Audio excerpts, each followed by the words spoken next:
এই রকম বৃষ্টি ভেজা দিনে কি খেতে মন চায় সবার বলেন তো? সবাই হয়তো ভাবছেন যে ডাল খিচুড়ি না, আসলে আমার একটু খেতে মন চাচ্ছিল ঝাল ঝাল ক্রিস্পি ক্রিস্পি কিছু একটা।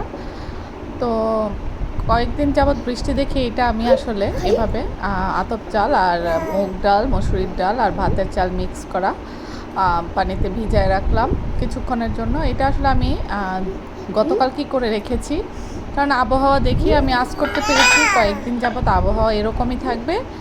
তো আমি এখন ভালো করে এটা হচ্ছে ধুয়ে, পানি ধুয়ে, চাল ধুয়ে এখানে রসুন, পেঁয়াজ আর কাঁচামরিচ দিয়েই ব্লেন্ড করে নিলাম। তো কয়েক ঘন্টা রাখছিলাম, ওইটা করে আমি বাটিতে তুলে রেখেছিলাম, কারণ এখানে অনেকটুকু আছে আর আমি একলা মানুষ। রাইফের কোনো ভরসা নাই, ও এইসব খাবে কি খাবে না, তবে আপনার ভাইয়া তো খাবে না এটা শিওর। ও মোটেও মানে বাংলাদেশের অথেন্টিক খাবার অধিকাংশ খাবারই ও খায় না। মানে একদম অল্প কিছু খাবার আছে যেগুলি ও সারা জীবন খেয়ে আসছে, এখন ওগুলিই খায়। তো এইসব খাবারও খাবে না, তো আমার জন্যই করা শুধু। রাইফও খাবে না বলল। এই যে রেডি।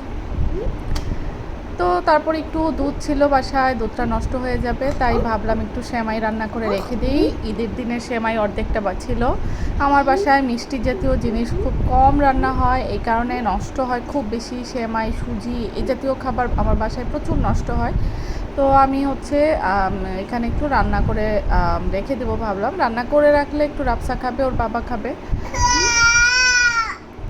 আর ওর বাবা কালকে আম এনেছিল, আমটা অনেক ভালো ছিল, তো আমি ভাবলাম এখনই কেটে ধুয়ে ফ্রিজে রেখে দিই, তাহলে রাতে না ওর বাবা এত রাতে আসে তখন দৌড়াদৌড়ি লেগে যায় যে কী খেতে দিব আর কী দিব না।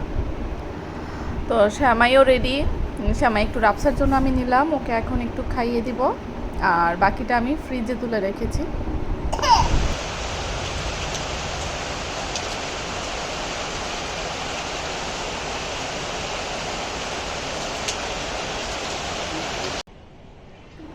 তারপর রাইফের আসলে শুধু একলা না, মানে আমারও আবার মনে হলো যে বৃষ্টির দিন হলে আমার আসলে এটা সারাদিনই এরকম মনে হয়, আবারও কিছু একটা ভাজা পুরি খেতে মন চাইলো। তো ফ্রিজে শুধুই এটা ছিল, চিকেন রোলটা ছিল।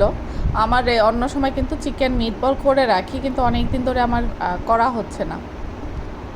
আর চিকেন ফ্রাই আমি রেডি করে যদি রেখে দেই ডিপে, আমার ছেলে 2 থেকে 3 দিনের মধ্যে সব শেষ করে ফেলে। তো ওই যে রেডি। তো এখন মা ছেলে বসে বসে খেয়ে নিই।